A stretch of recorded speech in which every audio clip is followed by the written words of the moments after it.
Amante Padre Celestial, en esta noche tu pueblo se haya reunido con la única intención de escuchar tu voz y comprender tu palabra.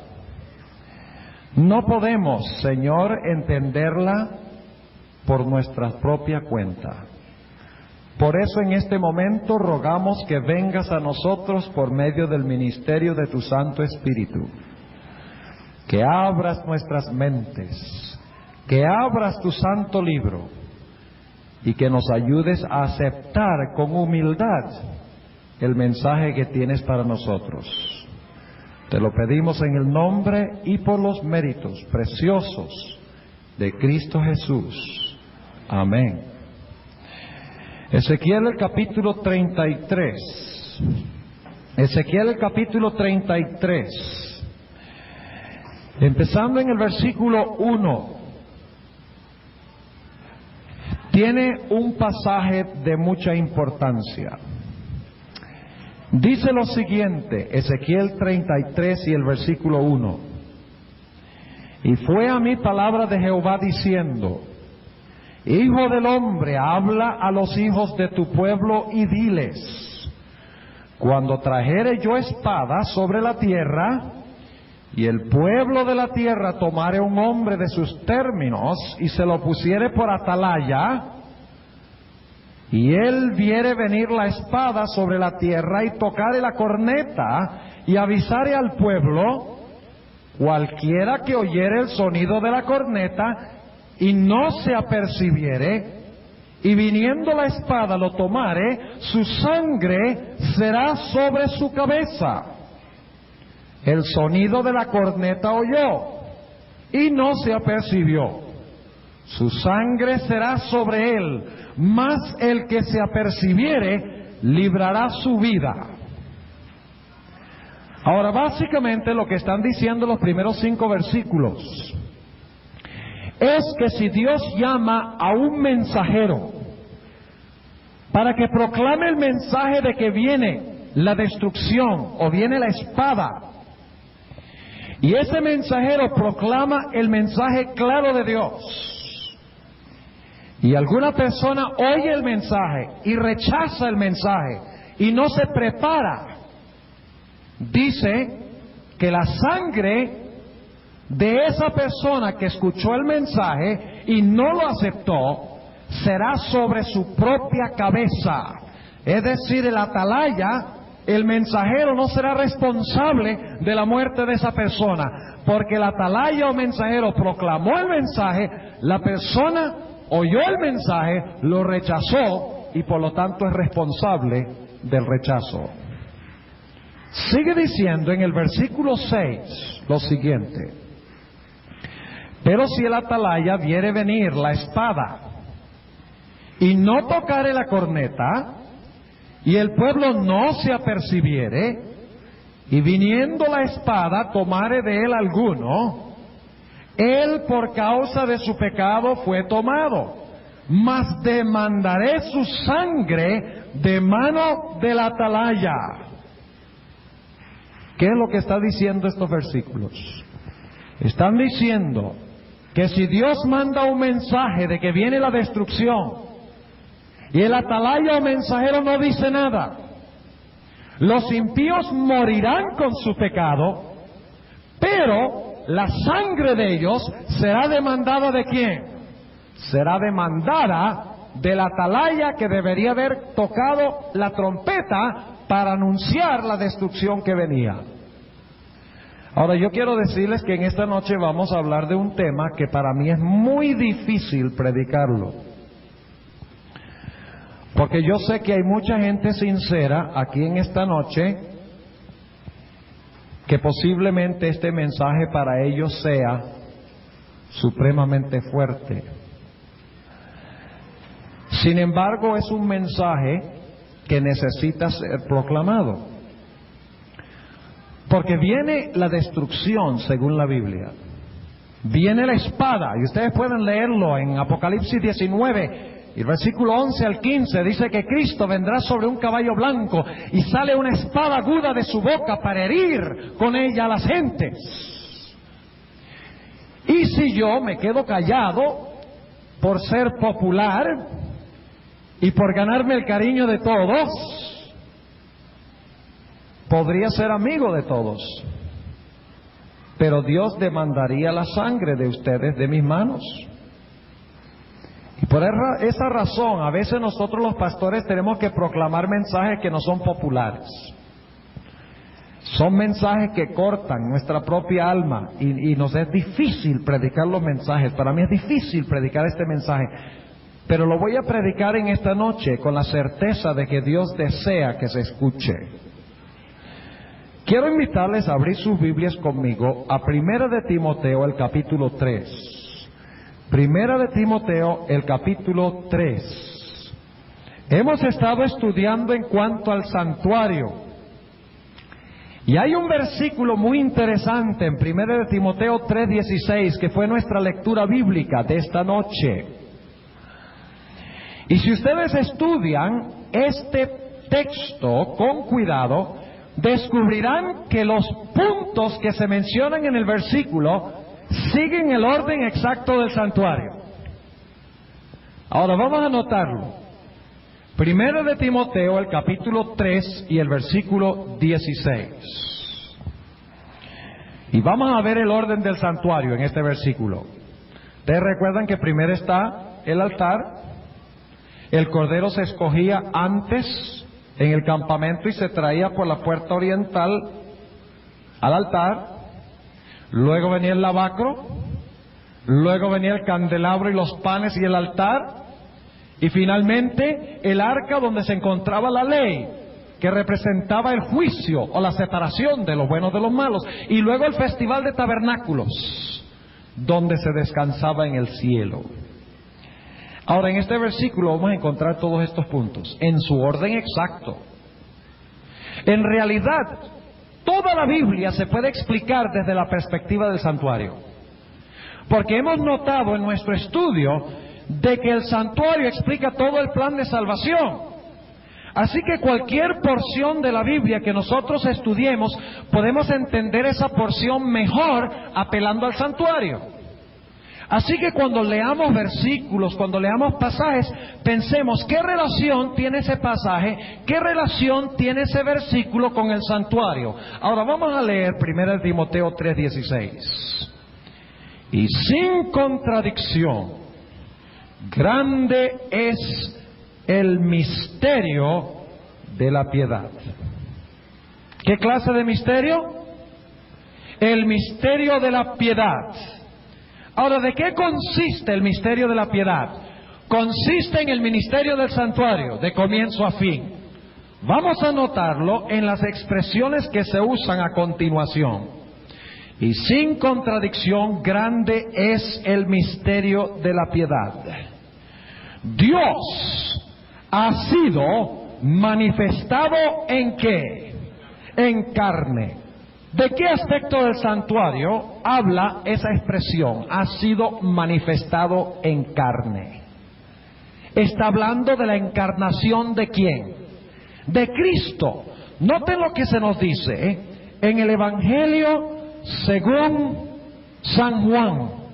El Evangelio según San Juan, el capítulo 1 y el versículo 14, que ustedes conocen bien, lo hemos leído antes durante el transcurso de la semana. San Juan 1:14 dice: y aquel verbo fue hecho ¿qué?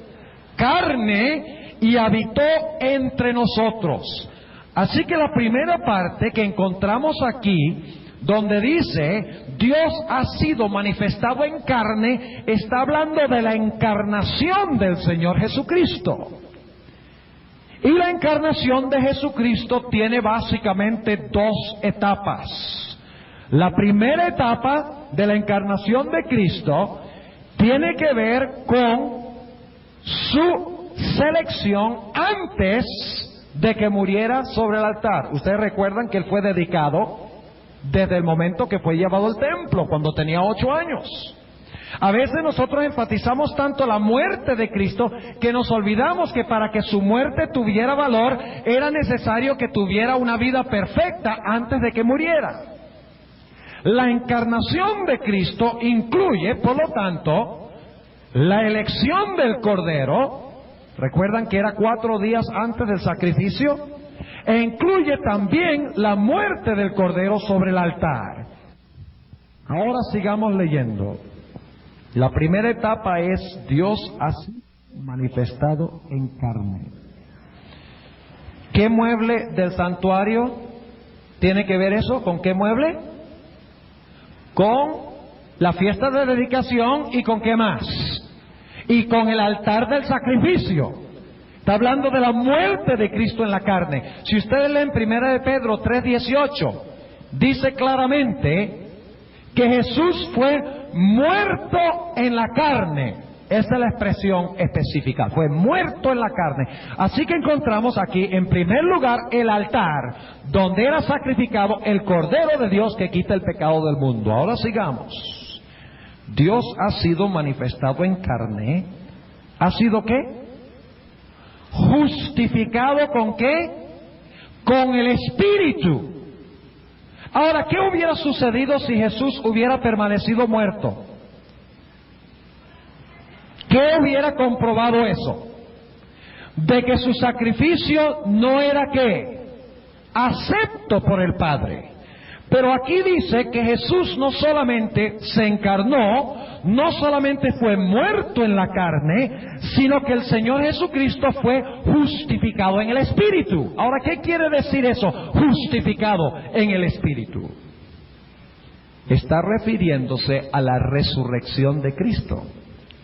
Si ustedes leen nuevamente en 1 de Pedro 3:18, dice que Jesús fue muerto en la carne y vivificado, ¿qué cosa? En el Espíritu. Es decir, la segunda frase de 1 de Timoteo 3:16, ha sido justificado con el Espíritu, quiere decir que el Señor Jesucristo fue resucitado y de esa forma la obra que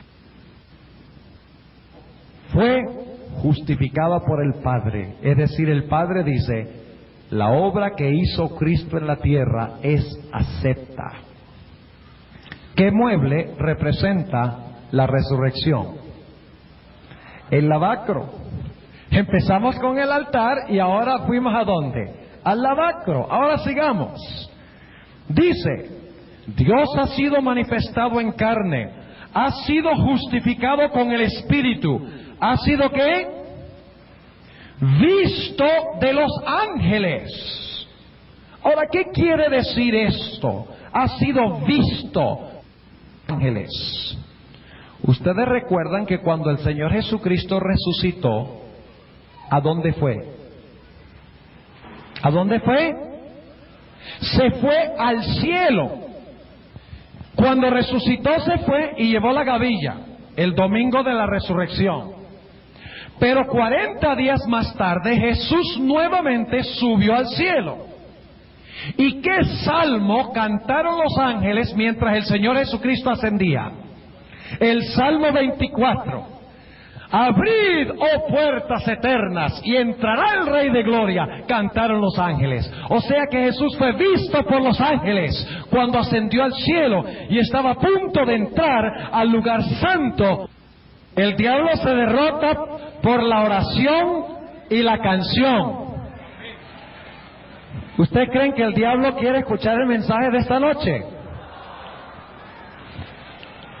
Claro que no. ¿Ustedes lo quieren escuchar?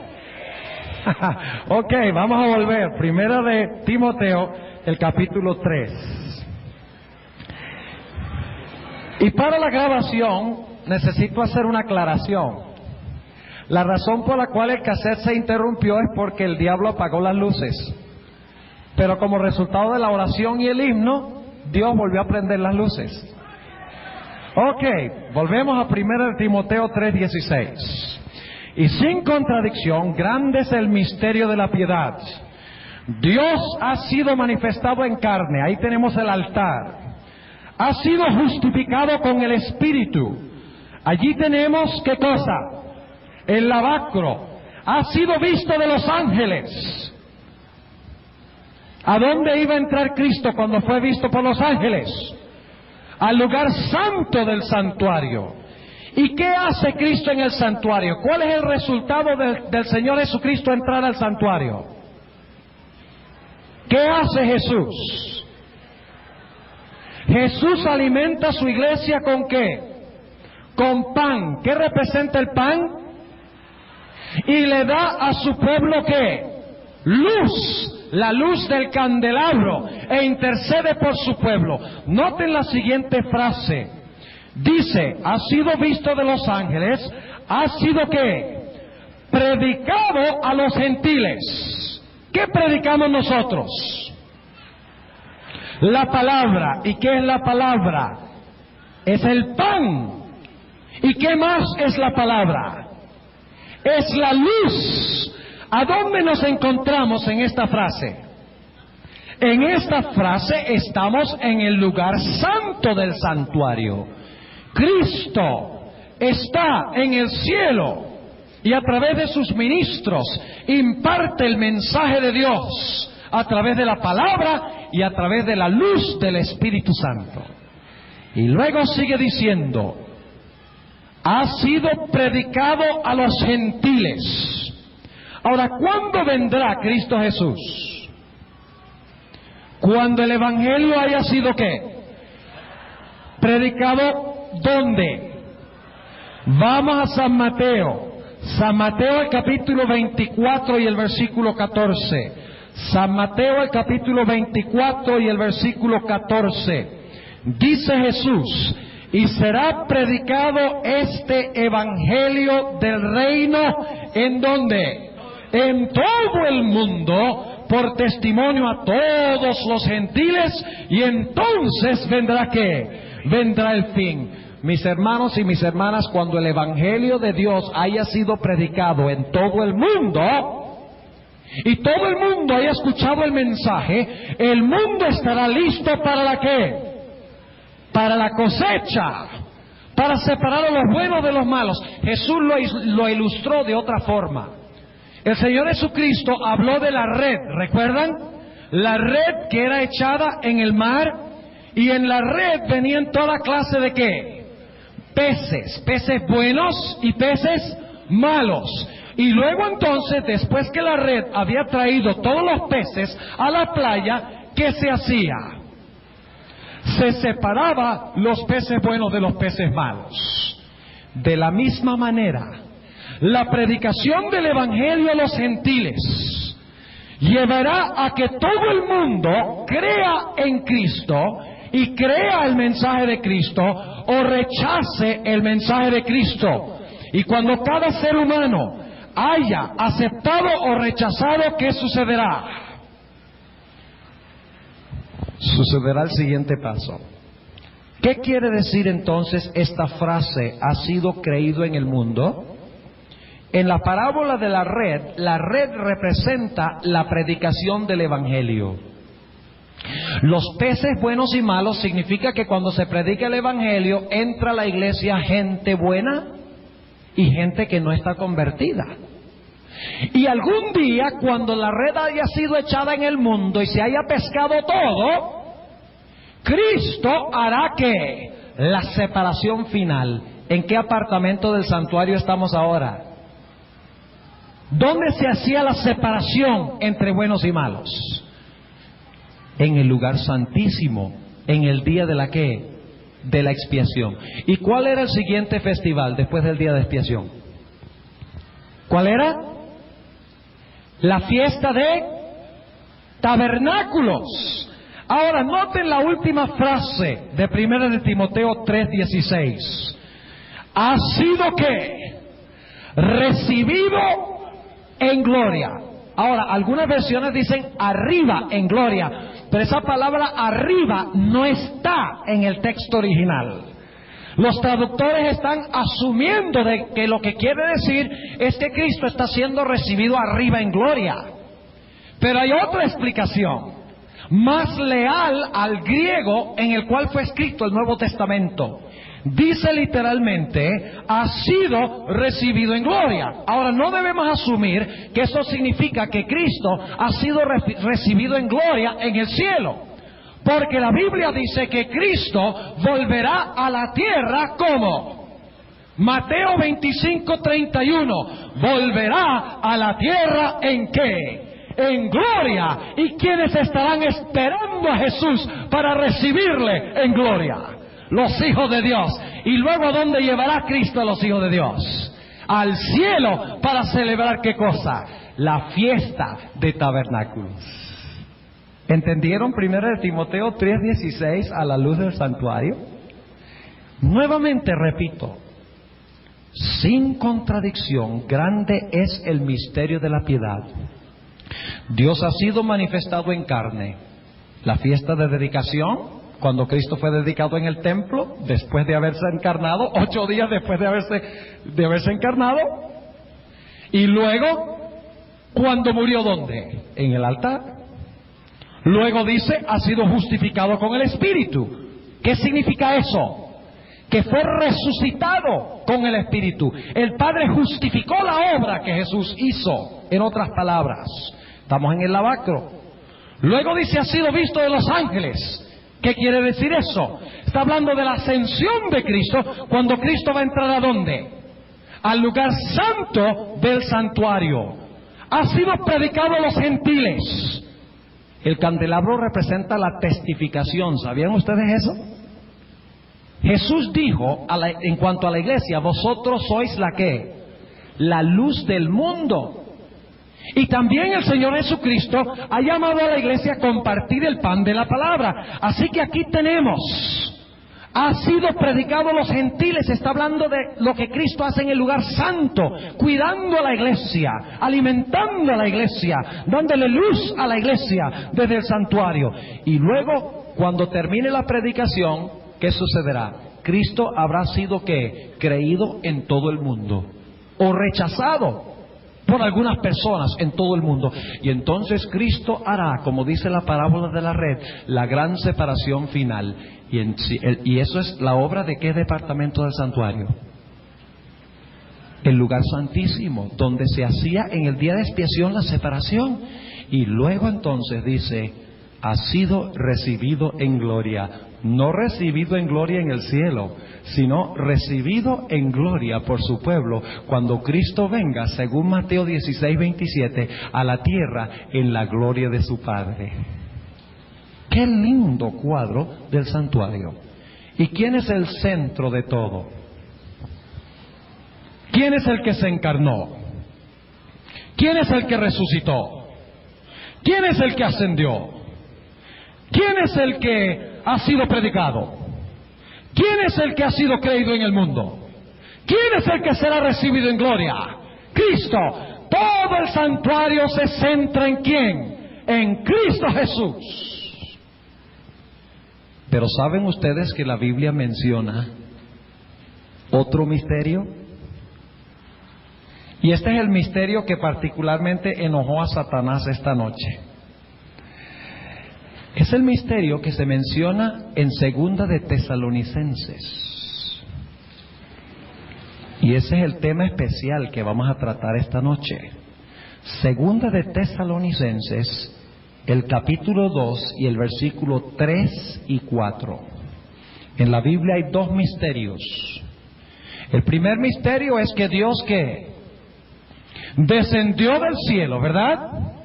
Dios de dioses bajó y llegó a ser ¿qué? Hombre, para que pudiera levantarnos ¿a dónde? A Dios. Quiero que noten eso.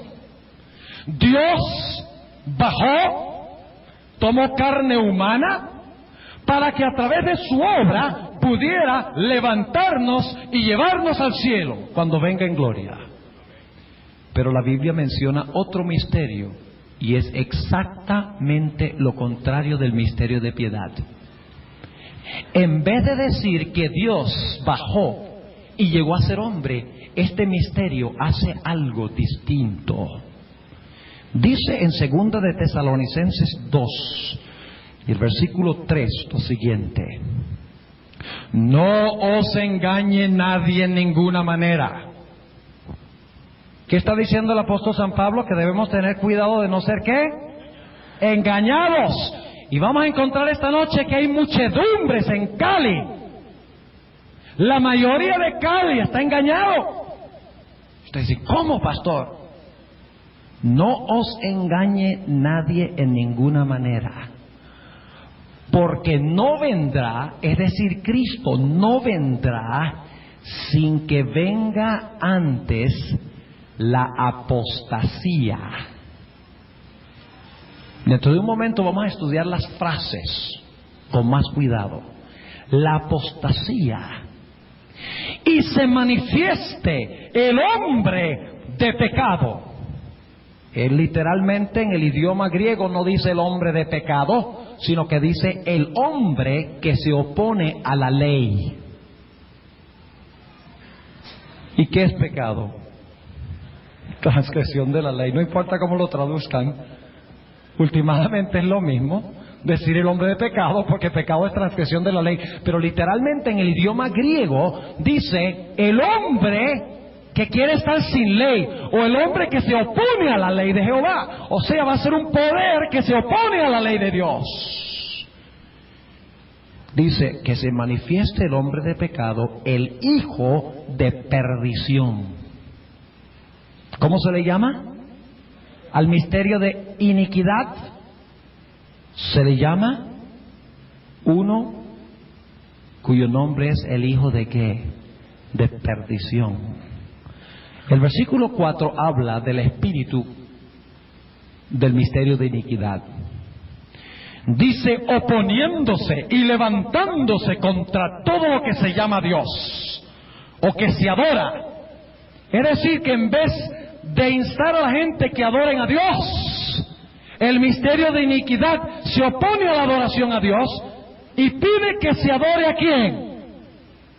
A Él. Es uno que está en competencia con la adoración a Dios, oponiéndose y levantándose contra todo lo que se llama Dios o que se adora. Recuerden esa palabra. Tanto que se asiente en el templo de Dios como Dios, haciéndose parecer Dios. El misterio de la piedad es que Dios se rebajó de su trono en el templo y llegó a ser ¿qué? Hombre. El misterio de la iniquidad es lo contrario. Es un hombre que, aunque es hombre, se va a sentar en el templo de Dios y va a pretender ser ¿qué? Dios. Es decir, que el misterio de piedad es cuando Dios desciende y se hace hombre. El misterio de iniquidad es un hombre que pretende ser ¿qué? Dios. Exactamente lo contrario. Y ambos se sientan ¿dónde? En el templo. Ahora, lo primero que necesitamos entender es ¿qué es el templo? La mayoría de los cristianos dicen que este templo es el templo allá en Jerusalén que se va a construir algún día por los judíos. El problema con esa interpretación es que no está respaldada por el Nuevo Testamento, ni por la Biblia. Por eso lo primero que necesitamos entender es qué es el templo de Dios. Porque si queremos saber dónde se va a levantar el anticristo o dónde se va a levantar el hombre de pecado, el hijo de perdición, necesitamos saber qué es el templo para saber a dónde se va a levantar. Así que vamos a notar lo que la Biblia dice en cuanto al templo. Y dejar que Él mismo nos explique qué es el templo. ¿Qué les parece? Dejemos que Pablo nos diga qué es el templo. La mayoría de las personas ponen sus ojos en Israel y dicen, algún día se va a edificar el templo y allá se va a sentar el anticristo y va a tener el número 666 en su frente y eso viene muy pronto. Pero eso no es lo que dice Pablo. Vamos al libro de Efesios. Efesios, el capítulo 2. Y vamos a ver qué es el templo. Efesios, el capítulo 2. Y empezando en el versículo 19. Efesios 2 y el versículo 19. Así que ya no sois extranjeros ni advenedizos. Está hablando de los que estaban alejados de Cristo cuando Cristo vino a la tierra. los que estaban sin esperanza y sin Dios en el mundo. Dice así que ya no sois extranjeros ni advenedizos, sino juntamente ciudadanos con los santos y domésticos de Dios. Es decir, ustedes han sido nacionalizados como hijos de Dios, han sido adoptados como hijos de Dios. Y luego dice el versículo 20, edificados. ¿Quiénes están edificados? Los santos. Ese es el contexto. Edificados sobre el fundamento de los apóstoles y profetas, siendo la principal piedra del ángulo Jesucristo mismo. Versículo 21. En el cual, es decir, en Cristo, en el cual, compaginado, es decir, coordinado, porque una construcción tiene que estar coordinada, en el cual, compaginado todo el que el edificio va creciendo para ser un ¿qué? Templo santo en el Señor. El templo que se va a construir es un templo de piedras. El fundamento es un fundamento de cemento. La piedra angular es una gigantesca piedra que se va a conseguir en algún lugar de la tierra de Israel. ¿Qué dice la Biblia? ¿Qué dice el mismo apóstol San Pablo? San Pablo define el templo como los santos de Dios, edificados sobre Cristo y sobre las enseñanzas de los apóstoles y los profetas. Este es el templo de Dios. El templo de Dios es la iglesia. Ahora vamos a un par de textos más. Vamos a Primera de San Pedro y luego vamos a volver a San Pablo. Primera de San Pedro, el capítulo 2. Primera de San Pedro, el capítulo 2. Y vamos a empezar en el versículo 4. Estamos definiendo el templo. Al menos que sepamos qué es el templo y qué es otro nombre para el santuario. ¿Qué otro nombre se le da al santuario? El templo, ¿verdad? Se habla del templo de Salomón, el templo en el cielo. O sea que el templo es el mismo que santuario. Dice en Primera de Pedro 2 y el versículo 4, al cual allegándoos, y está hablando de Jesús, que nosotros debemos llegarnos a Jesús, dice, al cual allegándoos, piedra viva, reprobada cierto de los hombres, empero elegida de Dios, preciosa. Dice que debemos llegarnos a Cristo, quien es una piedra escogida, preciosa. Y luego dice en el versículo 5 lo siguiente, vosotros también, como piedras vivas, o sea que el templo se compone de piedras, de piedra. ¿Qué clase de piedras tiene el templo? Piedras que vivas. Dice, vosotros también como piedras vivas, sed edificados una ¿qué? Una casa como espiritual. ¿Y qué más? Y un sacerdocio santo para ofrecer ¿qué cosa? Sacrificios espirituales. ¿Dónde servía el sacerdocio? ¿Dónde servía el sacerdocio? En el templo. ¿Dónde se ofrecían sacrificios? En el templo. Así que aquí está hablando de ¿qué cosa? Del templo. Y los hijos de Dios son ¿qué? Las piedras del templo. ¿Y quién es la piedra angular del templo? Cristo. ¿Qué clase de templo es? ¿Espiritual o material?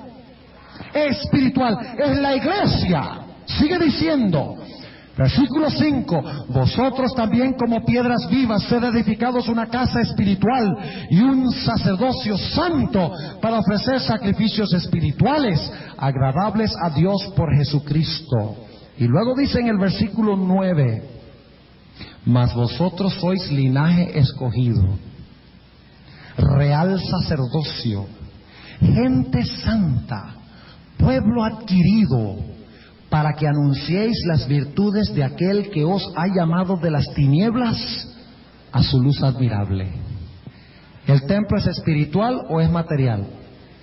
¿Qué es el templo? El templo es la iglesia.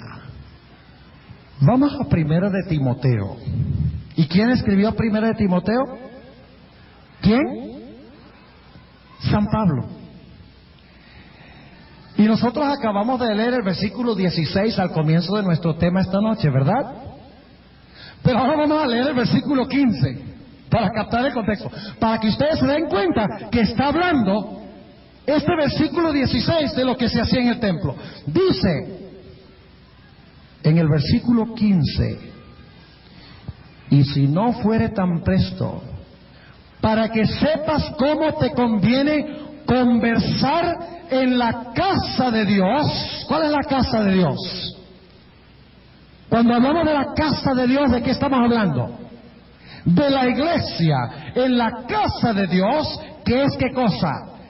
La iglesia del Dios vivo, columna y apoyo de la verdad. ¿Qué había en el templo? Columnas. Ahora quiero preguntarles entonces, ¿qué es el templo? Es la iglesia cristiana. Eso es lo que San Pablo dice. Eso es lo que San Pedro dice. Somos piedras vivas, real sacerdocio. Edificamos el templo. La piedra angular es Cristo. Los fundamentos son las enseñanzas de los apóstoles y profetas. Es un templo espiritual, es la iglesia. Lo cual significa, y ahora escuchen bien lo que voy a decir, no lo pierdan. Lo cual significa que el anticristo se va a levantar ¿dónde? Yo no les oigo. ¿Tan malo el sistema de sonido? El anticristo, el misterio de iniquidad, se va a levantar por es Saddam Hussein. El misterio de iniquidad. Son los árabes. ¿Qué dicen? ¿No? Los comunistas. Tampoco. A ver con quién más nos metemos.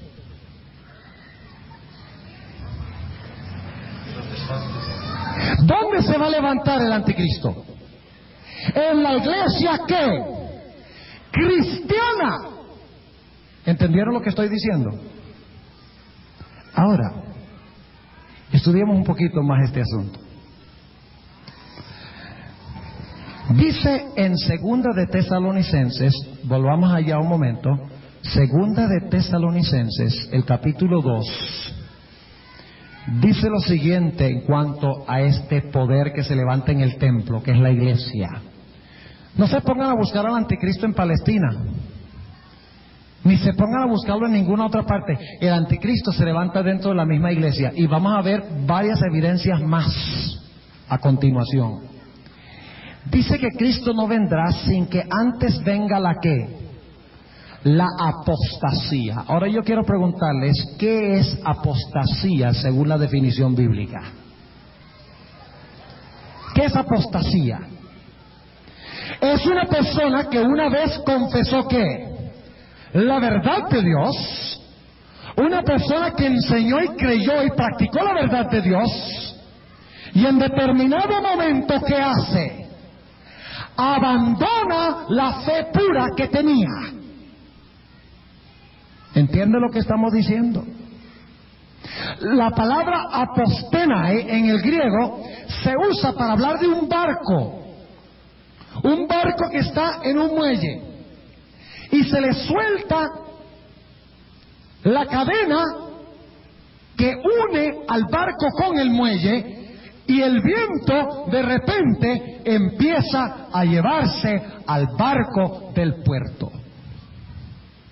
Por eso el apóstol San Pablo dice que no seáis llevados de aquí para allá por todo ¿qué? Viento de doctrina. Apostasía significa que abandonamos la verdad de Dios, la verdad como se encuentra revelada en el santuario de Dios. Es abandonar la verdad y al mismo tiempo pretender que tenemos la verdad. Ahora dice habla de la apostasía. Así que debemos buscar en la iglesia cristiana un poder que ha abandonado ¿qué? La verdad. ¿Y qué es verdad? Juan 17:17 dice: santifícalas con tu verdad, tu palabra es verdad. Es decir, que la apostasía va a ser un desvío de la palabra, un poder que se va a levantar dentro de la iglesia cristiana, que es un poder apóstata, porque se sienta en el templo, pero está en apostasía, ha abandonado la verdad de Dios. Dice que se llamará el hombre de ¿qué? El hombre de pecado, o el hombre que quiere estar. 7:25 hay una profecía muy interesante. Esa profecía dice, y vamos a leerlo a continuación, Daniel 7 y el versículo 25, hablando de este poder que se levanta en la iglesia cristiana, dice lo siguiente, Daniel 7:25, y hablará ¿qué? Palabras contra el Altísimo. Es lo mismo que tenemos en 2 Tesalonicenses 2, el poder que se levanta contra Dios. Sí, hablará palabras contra el Altísimo, y a los santos del Altísimo quebrantará, y pensará en mudar ¿qué cosa? Los tiempos y qué más, y la ley de Dios. O sea que es un poder que se va a levantar con la intención de hacer ¿qué cosa? De cambiar la ley de Jehová, y de esa forma oponerse a la ley de Jehová. Estamos viendo varias características, ¿verdad? Primero, se levanta ¿dónde?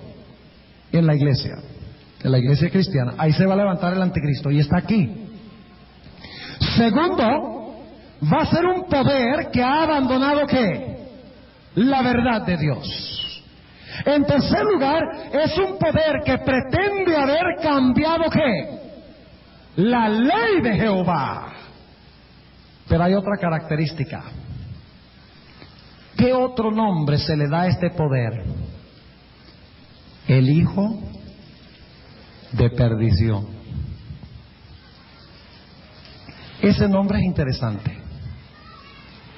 ¿Pueden ustedes recordar quién fue denominado con ese nombre antes que San Pablo lo escribiera en 2 de Tesalonicenses 2? Vamos a San Juan, el capítulo 17 y el versículo 12. San Juan, el capítulo 17 y el versículo 12. Aquí está hablando Jesucristo. El nombre hijo de perdición se aplica a alguien que se asemejaba a lo que será este poder, y es este poder del misterio de iniquidad. Dice en San Juan 17 y el versículo 12, hablando Jesús: cuando estaba con ellos en el mundo, yo los guardaba en tu nombre. A los que me diste yo los guardé, y ninguno de ellos se perdió, sino ¿quién? El hijo de perdición, para que la escritura se cumpliese. ¿Quién era el hijo de perdición? Judas. Ahora analicemos brevemente el carácter de Judas. ¿Se opuso Judas abiertamente contra Jesús? ¿Abiertamente? ¿Era Judas uno del círculo especial de Cristo? ¿Sí o no? Sí. ¿Era íntimo con Cristo? ¿Saben ustedes dónde se sentó Judas en la última cena? Al lado izquierdo del Señor Jesucristo, comiendo pan en el mismo plato donde comía Cristo. Pretendía lealtad a Cristo. Los mismos discípulos no entendieron, sino hasta mucho después, cuando vieron a Judas que se había ahorcado, Dice la Biblia, la rama donde se había ahorcado se había quebrado y él había caído al suelo y se le había roto el estómago y todas las entrañas estaban en el suelo. Hasta ese tiempo los discípulos no sabían qué clase de individuo era. Ellos creían que era leal a Jesús, era uno del círculo sagrado. Estaba tan cerca de Jesús que inclusive entregó a Jesús con un ¿qué? Con un beso. Era uno del círculo, uno de la primera iglesia, de adentro, no de afuera.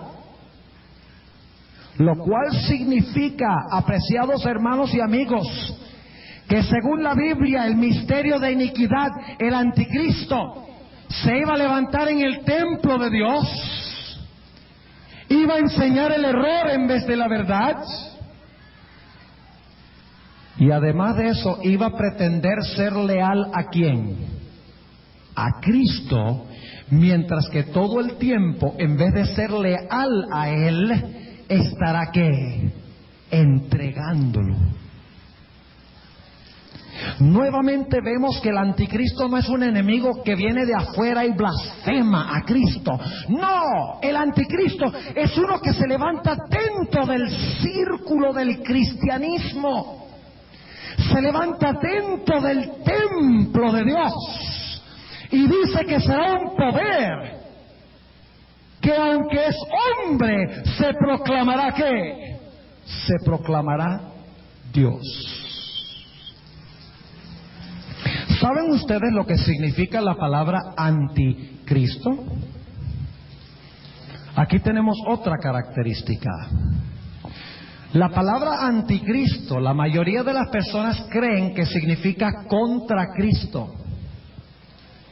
Pero en el idioma griego, la palabra anticristo es una palabra compuesta. Tiene una preposición y un sustantivo. Y se usan juntos, porque en el idioma griego se combina la preposición con el sustantivo muchas veces.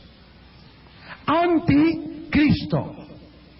Ahora, esa pequeña preposición, anti, a veces significa contra. Pero muchas veces no significa contra, sino que significa en lugar de. Déjeme leer algunos textos que ilustran el uso de anti en esa forma. Mateo 2 y el versículo 2. San Mateo el capítulo 2 y el versículo 2. Escuchen bien. Diciendo... ¿Qué dije yo? Mateo 2 y el versículo 22. Mateo 2, 22. Y oyendo que Arquelao reinaba en Judea, ¿qué? Anti, en lugar de Herodes. O sea que estaba sustituyendo ¿a quién? A Herodes. Notemos un par de versículos más. Lucas 11:11, San Lucas 11 y el versículo 11. Noten lo que dice San Lucas 11:11, usando la preposición anti. La mayoría de la gente está buscando un anticristo que va a blasfemar a la iglesia desde afuera y va a ser un ateo que va a oponerse a Dios. Pero ese no es el retrato que da el apóstol San Pablo aquí. Lucas el capítulo 11 y el versículo 11 declara lo siguiente. ¿Y cuál padre de vosotros, si su hijo le pidiere pan, le dará una piedra? Y si pescado, en lugar de pescado, le dará una serpiente. Ahí está otra vez la preposición anti, en lugar de. Y un texto más, para que vean que este es el uso de la preposición anti. Primera de Corintios, el capítulo 11 y el versículo 15. Primera de Corintios, el capítulo 11 y el versículo 15. Dice lo siguiente. Por el contrario, a la mujer criar el cabello le es hermoso, porque en lugar de velo le es dado el cabello. ¿Qué significa la preposición anti? En lugar de.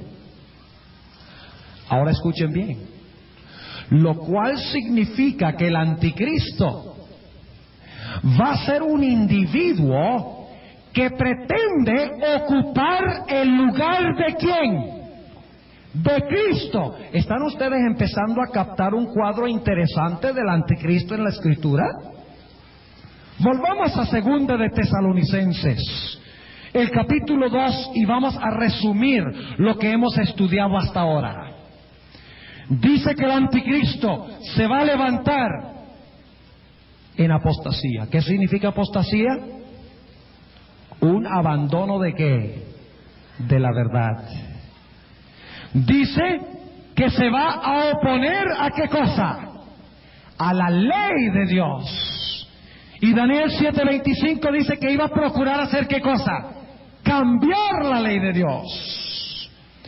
Se le llama el hijo de perdición, lo cual significa que será uno dentro del cristianismo, dentro del círculo que pretende lealtad a Cristo, pero en realidad traiciona a Cristo. Y será el anticristo, que significa que pretenderá ocupar el lugar de Cristo. Por esa razón dice que se opone contra Dios y se sienta en el templo haciéndose parecer que Dios. ¿Cristo es Dios, sí o no? Este poder se iba a levantar pretendiendo ocupar la posición de Cristo en el templo de Dios en la tierra, es decir, en la iglesia. Ahora, con estas bases podemos identificar cuál es este poder.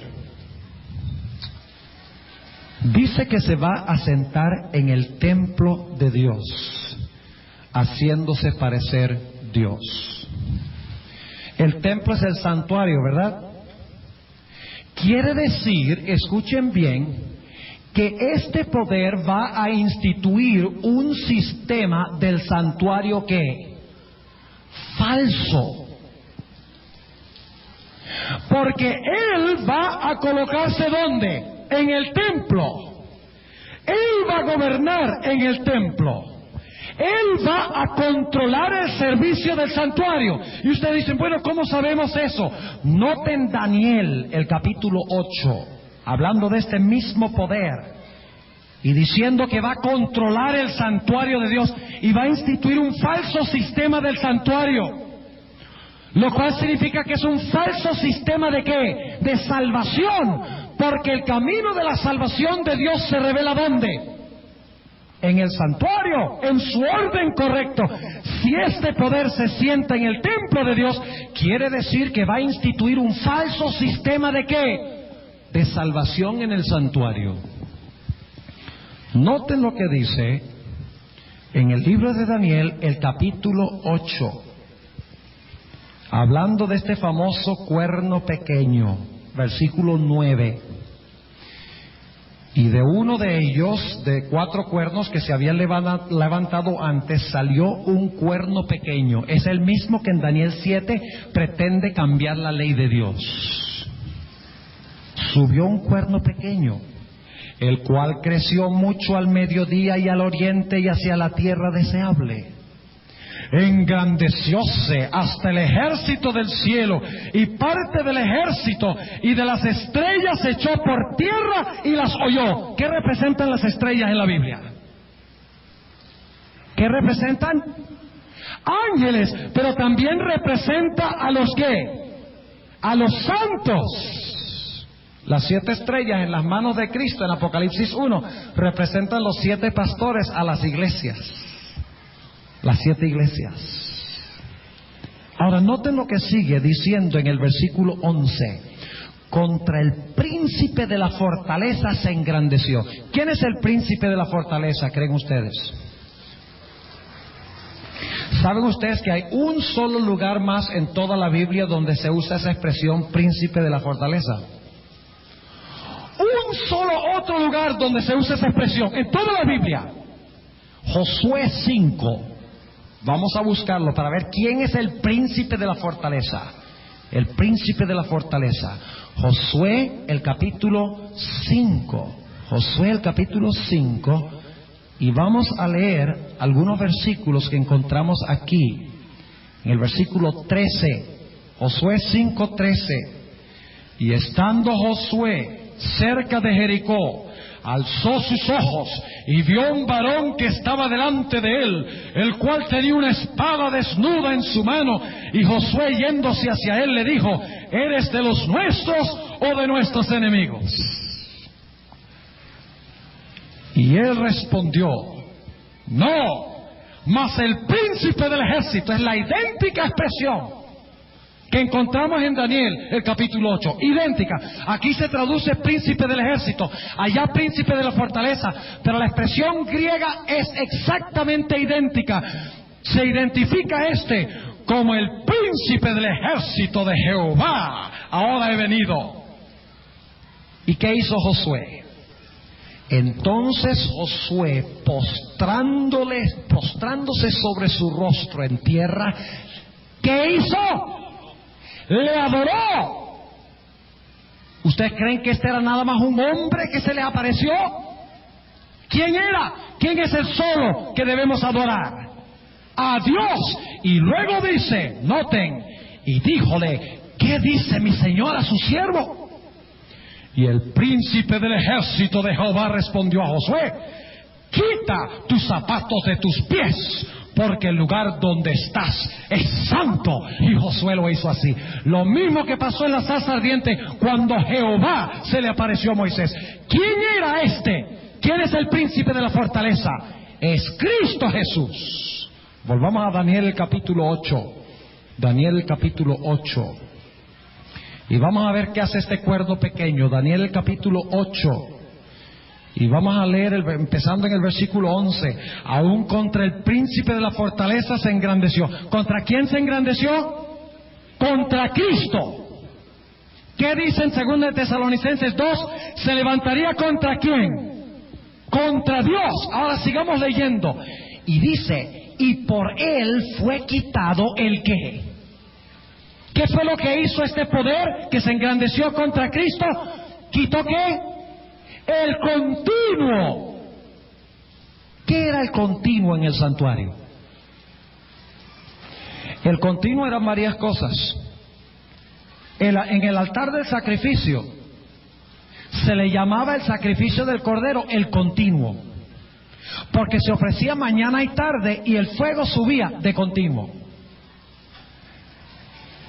La mesa de los panes se llamaban la mesa de los panes que debían estar continuamente ante la presencia de Dios.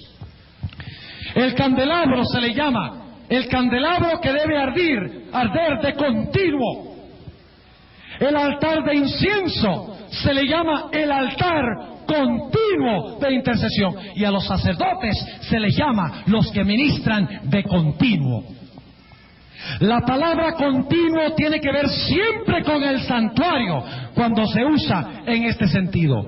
Es decir, que el anticristo se iba a levantar contra Cristo y le iba a quitar a Cristo ¿qué cosa? Las funciones que desempeñaba en el continuo servicio del santuario, en el atrio y en el lugar santo. Le iba a quitar la función a Cristo que Cristo desempeña en el atrio y en el lugar santo. Y la Biblia dice que inclusive iba a meter el brazo y tratar de cambiar la ley de Dios que se encontraba ¿dónde? En el lugar santísimo del santuario. Sigue diciendo en el versículo 11: y aún contra el príncipe de la fortaleza se engrandeció y por él fue quitado el continuo. Y el lugar de su santuario fue echado por tierra. ¿Cuál es el lugar del santuario donde está Jesús ahora? ¿Dónde está el santuario donde ministra Jesús ahora?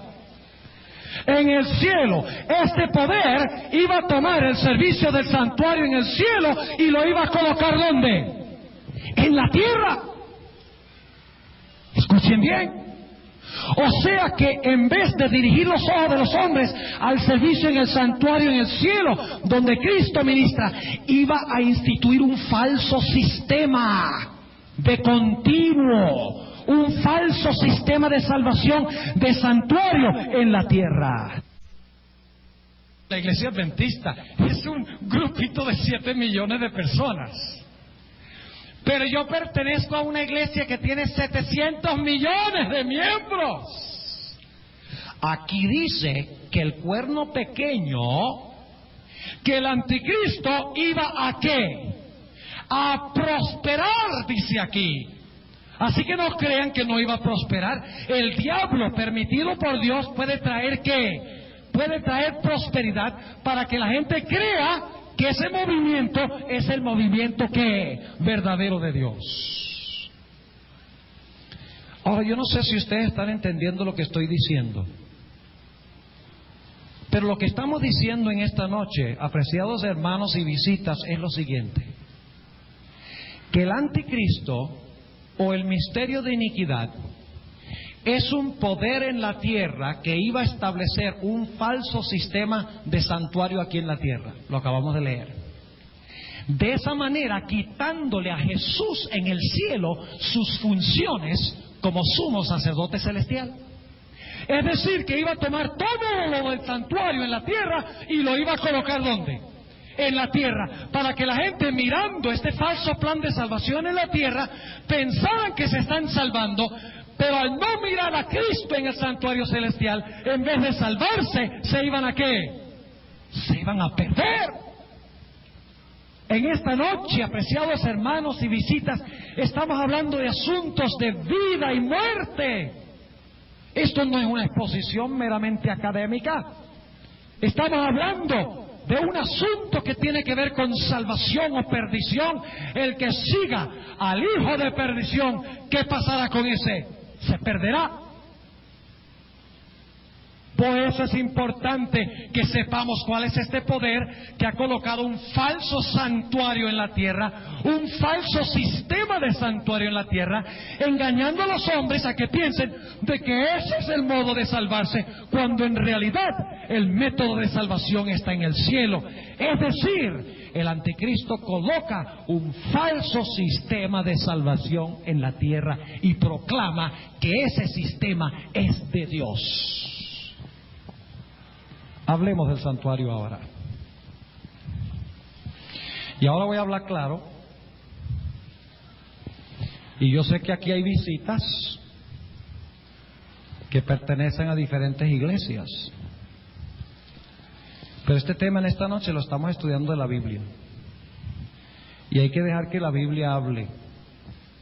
Y yo les digo que no quiero ofender a nadie, pero a veces la Biblia es como una espada de dos filos, y si ustedes lo atraviesan, una espada de dos filos duele. Pero es preferible un poquito de dolor ahora que mucho dolor después. Porque la Biblia dice, y escuchen bien lo que estoy diciendo, la palabra de Dios dice que nosotros debemos permitir que la palabra de Dios haga la cirugía en nuestro corazón ahora, que corte el pecado ahora. Si no, esa misma espada de dos filos saldrá de la boca de Cristo y en vez de sacar el pecado, nos destruirá con el pecado. Por esa razón es que debemos escuchar lo que Dios dice en esta noche. Estamos exponiendo de la Biblia. Debemos buscar un sistema en el cristianismo que pretende lealtad a Cristo, pero al mismo tiempo procura ocupar el lugar de Cristo y establece un sistema de salvación contrario a la verdad de Dios, como se encuentra en la palabra. Ahora, ¿cuál es ese sistema? No se los voy a decir todavía. Les voy a dar las características y al final ustedes me van a decir quién es. En primer lugar, lo que tiene el templo son fundamentos. Vamos a pasar por las partes del templo rápidamente ahora. El edificio del templo necesita ¿qué cosa? Fundamentos. Ahora, según leímos en Efesios 2:20, ¿quiénes son los fundamentos de la iglesia? ¿Quiénes? Fundamentados sobre los apóstoles y ¿qué? Y profetas. ¿Qué quiere decir esa expresión? Fundamentados sobre los apóstoles y los profetas. Los profetas son ¿de cuándo?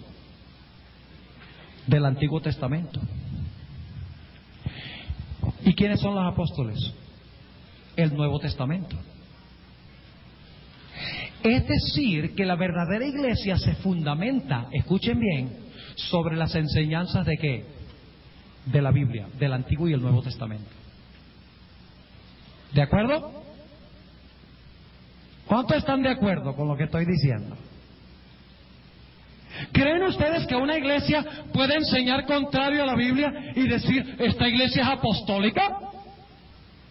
¿Cómo puede una iglesia decir que es apostólica si no enseña y practica lo que practicaron y enseñaron los apóstoles? O lo que enseñaron los profetas en el Antiguo Testamento. El templo de Dios se fundamenta ¿sobre qué? Sobre los apóstoles y profetas, las enseñanzas del Antiguo y el Nuevo Testamento. Pero como el anticristo coloca un falso sistema de salvación, en vez de fundamentar la iglesia sobre los apóstoles y los profetas, fundamenta la iglesia sobre ¿quiénes? En vez de fundamentarlo sobre la Biblia, fundamenta el templo sobre ¿qué? La tradición. Que es como ¿qué? Como la arena. ¿Recuerdan la parábola de Jesús de la arena y la casa que fue edificada en la piedra? ¿Y qué pasó cuando vino la tormenta con la casa que estaba edificada sobre la arena? Se desplomó. Ahora sigamos. El templo no solamente debe tener fundamentos, que son los apóstoles y los profetas, armonía con el Antiguo y el Nuevo Testamento, sino que también el templo tiene una piedra principal. ¿Y quién es esa piedra principal? Cristo. Note lo que dice nuevamente Efesios 2 y el versículo 20. Efesios el capítulo 2 y el versículo 20. ¿Quién es la piedra angular de la iglesia? Efesios el capítulo 2 y el versículo 20 dice: edificado sobre el fundamento de los apóstoles y profetas, siendo la principal piedra del ángulo Jesucristo mismo. ¿Quién es la principal piedra del ángulo del templo? Cristo. Pero el falso sistema del santuario debe proponer otra piedra principal del ángulo. Un hombre que en la tierra pretende ser Dios. Están empezando a captar un cuadro interesante. ¿Ustedes recuerdan que una vez el Señor Jesucristo le dijo: tú eres Pedro, y sobre esta roca edificaré mi iglesia? ¿Saben ustedes que la falsa iglesia dice que la roca era Pedro y sus sucesores? Hay un solo problema con eso, y es que la Biblia dice que la piedra principal del ángulo del templo no es Pedro, sino Cristo. Es decir, que esta iglesia coloca a Pedro donde debe estar ¿quién? Cristo. A sus sucesores donde debe estar ¿quién? Cristo Jesús. ¿Están empezando a captar algo interesante aquí? ¿Qué quiso decir Jesús cuando dijo: tú eres Pedro y sobre esta roca edificaré mi iglesia? Noten, Jesús estaba hablando y dice: tú eres Pedro, tú eres Pedro, y sobre esta roca edificaré mi iglesia. Sería ridículo decir: tú eres Pedro y sobre esta roca edificaré mi iglesia. Hubiera dicho: tú eres Pedro y sobre esa roca. Pero no dice esa roca, dice: sobre esta roca edificaré mi iglesia. El Nuevo Testamento repite vez tras vez tras vez que la piedra principal del ángulo del templo de Dios es Cristo. Los fundamentos son el Antiguo y el Nuevo Testamento. Hablemos del altar del sacrificio. Ahora entrando al santuario. ¿Cuántas veces fue sacrificado Jesús por nuestros pecados? ¿Cuántas? Una sola vez. Ustedes pueden leer eso vez tras vez tras vez. Y vamos a notar, por ejemplo, Hebreos el capítulo 7. Y no lo vamos a leer. Hebreos el capítulo 9, 25 al 28, dice que fue sacrificado una sola vez. y que nosotros debemos contemplar ese sacrificio de Cristo, ¿verdad? Pero el falso sistema del santuario enseñaría a la gente, en vez de mirar el único sacrificio de Cristo, llevaría a la gente a creer de que en cada servicio Cristo es ¿qué? Sacrificado de nuevo en la tierra. Y que cuando la gente mirara el pedazo de pan, pensarían que Cristo estaba siendo sacrificado de nuevo otra vez. Y siendo asimilado otra vez. Pero la Biblia dice claramente que Cristo Jesús fue sacrificado una sola vez, no muchas veces. El falso sistema del santuario instituiría la idea de que es necesario que Cristo siga siendo sacrificado en la tierra, cuando Cristo ya no está en la tierra, sino que está ¿dónde? En el cielo. Llevaría a la gente a mirar un pedazo de pan, por así decirlo, y pensar que ese era Cristo, que eso los iba a salvar y los iba a regenerar, cuando el que los regenera fue sacrificado una vez en la tierra y se encuentra ¿dónde? En el alto cielo. Hablemos del sacerdocio. Según la Biblia, ¿cuántos sacerdotes tenemos nosotros? ¿Cuántos? ¿Cuántos intercesores tenemos? Uno. Noten lo que dice, por ejemplo, Hebreos 7. Hebreos el capítulo 7 y el versículo 23 al 28. Hebreos 7 y el versículo 23 hasta el versículo 28. Dice: y los otros cierto fueron muchos sacerdotes. Noten que en el Antiguo Testamento fueron ¿qué? Muchos sacerdotes. En cuanto por la muerte no podían permanecer. Es decir, que tenía muchos sacerdotes por la razón de que los sacerdotes en el Antiguo Testamento ¿qué? Morían. Y cuando uno moría había que nombrar otro.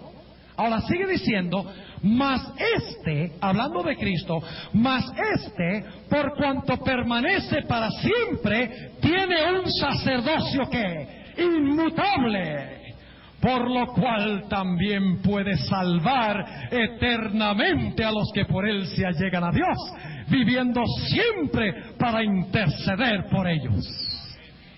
¿Quién es el gran sumo sacerdote de la iglesia? ¿Cuántos verdaderos sacerdotes hay? Uno, según dice Hebreos. Pero este sistema falso del santuario diría que hay muchos sacerdotes en la tierra y que hay que pedirle perdón de pecados a ellos.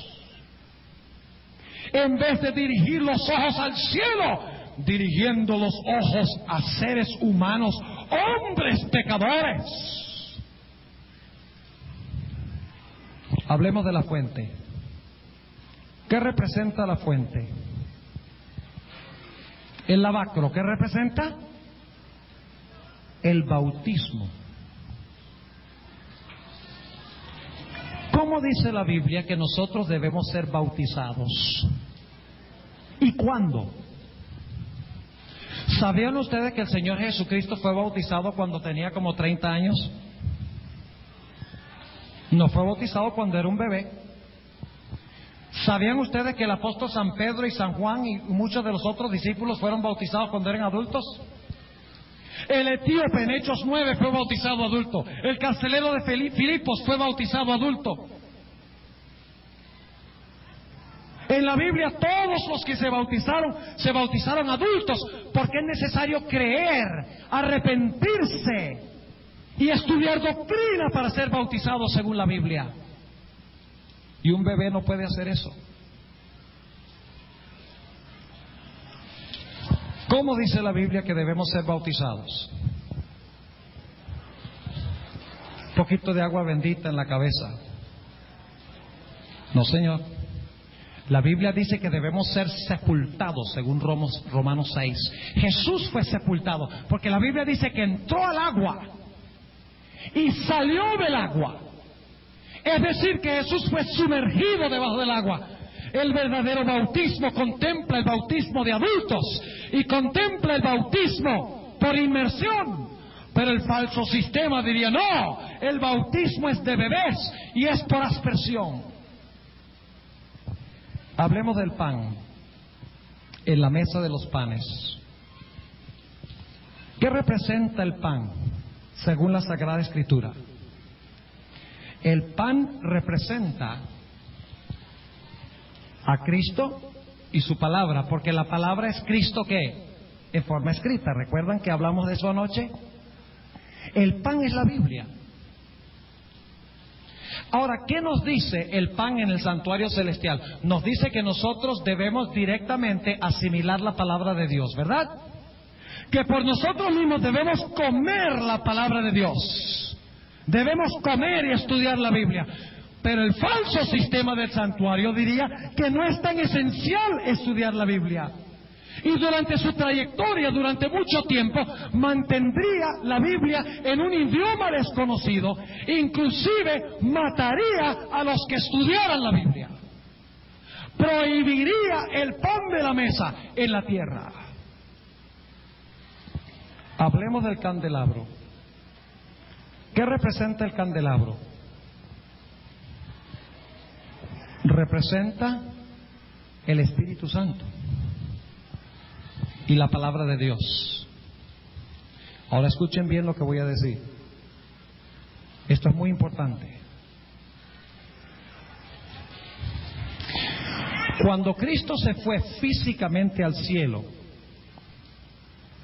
¿a quién mandó espiritualmente a representarlo en la tierra? Al Espíritu Santo. No dijo Jesús, yo me voy, pero les mandaré otro consolador que es invisible. O sea que el líder visible de la iglesia, ¿dónde está? A ver, el líder visible de la iglesia, ¿dónde está? ¿Y el líder invisible? En la tierra. Pero este sistema diría lo contrario. Diría que el líder visible de la tierra está ¿dónde? En la tierra, mientras que el líder invisible está ¿dónde? En el cielo. Es decir, que este poder procuraría tomar el lugar del Espíritu Santo de Dios en la tierra. ¿Para qué necesita la iglesia a un hombre como líder cuando tiene al Espíritu Santo? Y no estoy hablando de que no necesitamos dirigentes en la iglesia. Lo que estoy diciendo es que no necesitamos a alguien que pretenda ser Dios y ocupar el lugar del Espíritu Santo. Así que el candelabro, ¿qué pasó durante la Edad Media, según estudiamos anoche, con la luz del candelabro? ¿Qué sucedió? La luz de la palabra fue oscurecida, vino el oscurantismo y no llovió. Es decir, que había ausencia de ¿qué cosa? Del Espíritu Santo de Dios. Ahora vayamos al altar de incienso. ¿Qué hacía el sacerdote en el altar de incienso? La gente oraba y el sacerdote mezclaba la oración con el incienso. Y el humo iba ante la presencia de Dios. De esa manera Dios escuchaba las oraciones del pueblo. ¿Quién es el sacerdote según la Biblia? El único sacerdote, Cristo. ¿A quién debemos nosotros confesarle nuestros pecados según la Sagrada Escritura? Debemos confesarlos a Cristo, quien sirve en el altar de oro de incienso y mezcla nuestras oraciones con sus propios méritos de su sangre. Pero el falso sistema diría no hay que confesarle los pecados a Cristo, quien está en el altar en el cielo. Hay que confesarle los pecados a los sacerdotes que se encuentran ¿dónde? En la tierra. Y un hombre no puede ¿qué? Perdonar pecados. No puede decir, ego te absolvo. Es decir, te absuelvo de tu pecado. Hablemos de las piedras. ¿Qué representan las piedras del tabernáculo, del templo? Lo leímos hace un rato. ¿Qué representan las piedras? Nosotros, los santos. ¿Qué hizo este falso sistema durante la Edad Media con las piedras? Las persiguió y las derribó del templo, del santuario. En vez de edificar el santuario, derribó las piedras y las persiguió y las pisoteó. Hablemos del arca. ¿Qué representaba el arca de Dios? ¿Su qué? Su trono.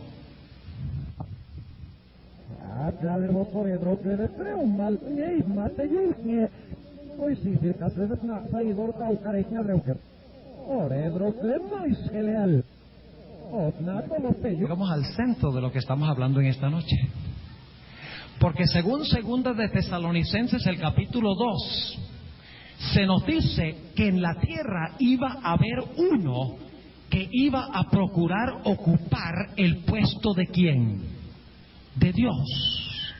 Iba a sentarse sobre un trono en la tierra e iba a pedirle a todas las personas que lo miraran a Él como Dios.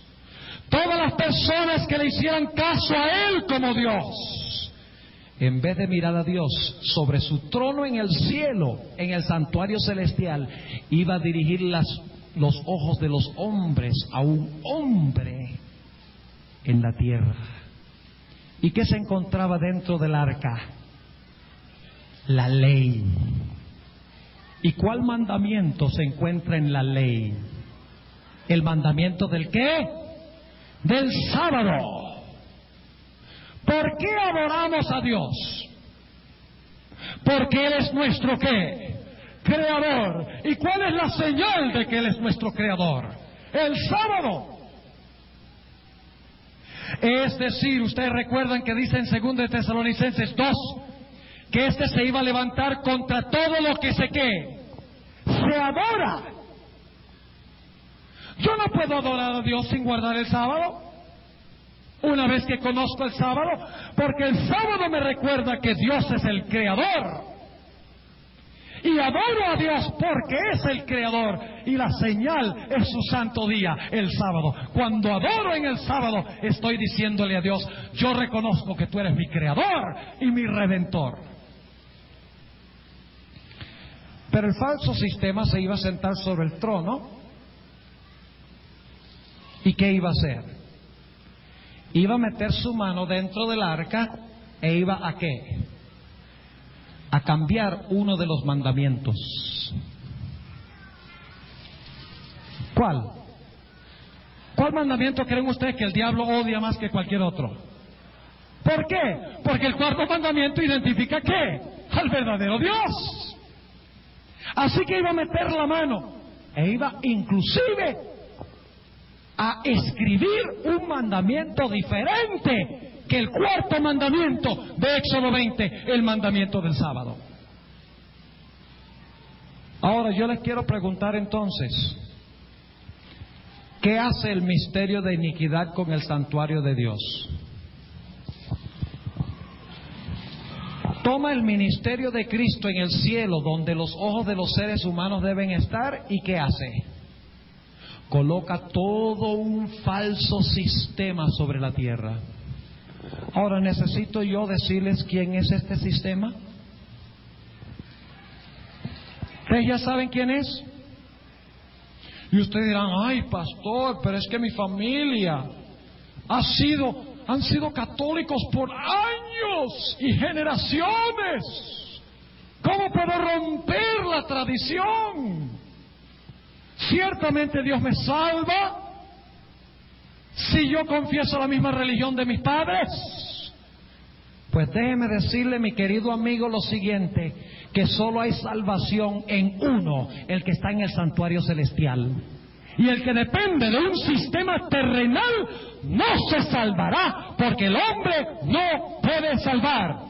No hay otro nombre dado a los hombres debajo del cielo en el cual podamos ser ¿qué? Salvos. Mis apreciados amigos y hermanos, estamos hablando aquí de algo que tiene que ver con vida y muerte. El diablo ha colocado un sistema en este mundo. Y ese sistema enseña que debemos depender de sacerdotes humanos, que debemos practicar un falso bautismo, que debemos sacrificar a Cristo vez tras vez en el sacrificio de la misa, que ya no es tan necesario leer la Biblia, que en lugar de Cristo en el trono, Dios está en la tierra, en la persona del Vicarius Filii Dei. Y estoy hablando claro, ¿saben por qué? porque yo los amo. Y ustedes dirán, pero pastor, ¿cómo puede usted predicar un mensaje tan duro si usted nos ama? Pues si ustedes creen que este mensaje es duro, ustedes deben leer el mensaje del tercer ángel, donde Dios dice que el que se quede en Babilonia, que es este falso sistema del santuario, el que se quede en Babilonia, dice él que beberá del vino de la ira de Dios sin mezcla de misericordia, y será consumido por fuego y azufre. Yo no quiero que ninguno de ustedes sea consumido por fuego y azufre. No quiero que ninguno de ustedes sufra la ira de Dios dependiendo de un falso sistema, cuando debemos tener nuestros ojos fijos en el autor y en el consumador de nuestra fe, Cristo Jesús. Hay salvación en Jesús, no hay salvación en el hombre. El santuario es Cristo. Un falso sistema no puede salvar. Quiero concluir en esta noche leyendo un pasaje de Apocalipsis 18. Apocalipsis, el capítulo 18, dice lo siguiente. Es el mensaje del cuarto ángel.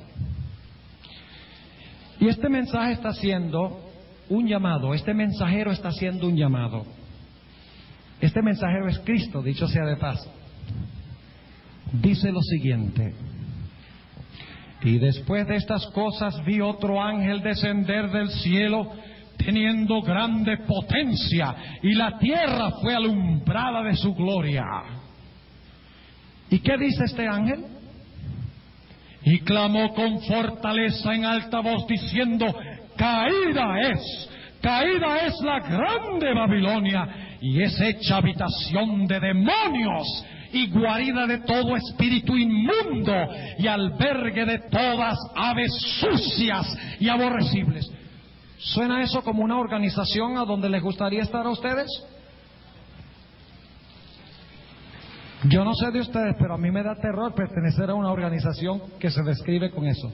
Y ustedes saben que en la 2 Tesalonicenses 2 dice prácticamente lo mismo, porque declara que este anticristo inclusive va a hacer prodigios y va a hacer señales, y sus señales serán según operación de Satanás. O sea que este falso sistema del santuario está bajo el liderazgo de Satanás, y hará inclusive milagros para engañar a los seres humanos. Y aquí dice lo mismo: Babilonia está llena de demonios, y es la guarida de todo espíritu inmundo, y albergue de todas aves sucias y aborrecibles, porque ha dado a todas las gentes del vino del furor de su fornicación, y los reyes de la tierra han fornicado con ella. Es decir, que este poder se mete en la política, según dice esto. Y los mercaderes de la tierra se han enriquecido de la potencia de sus deleites, es decir, que controla el comercio de la tierra. Y ahora, ¿qué mensaje da Dios a los que están en Babilonia? Dios debe tener pueblo en Babilonia. ¿Saben ustedes? Esta noche Dios les llama. Si ustedes están en Babilonia, donde está este falso sistema del santuario, aquí está el llamado de Dios para ustedes. Y oí otra voz del cielo que decía: salid de ella, pueblo mío, porque no seáis participantes de sus pecados, y que no recibáis de sus plagas, porque sus pecados han llegado hasta el cielo, y Dios se ha acordado de sus maldades. Preciados hermanos y amigos, solo hay un Salvador, Jesús.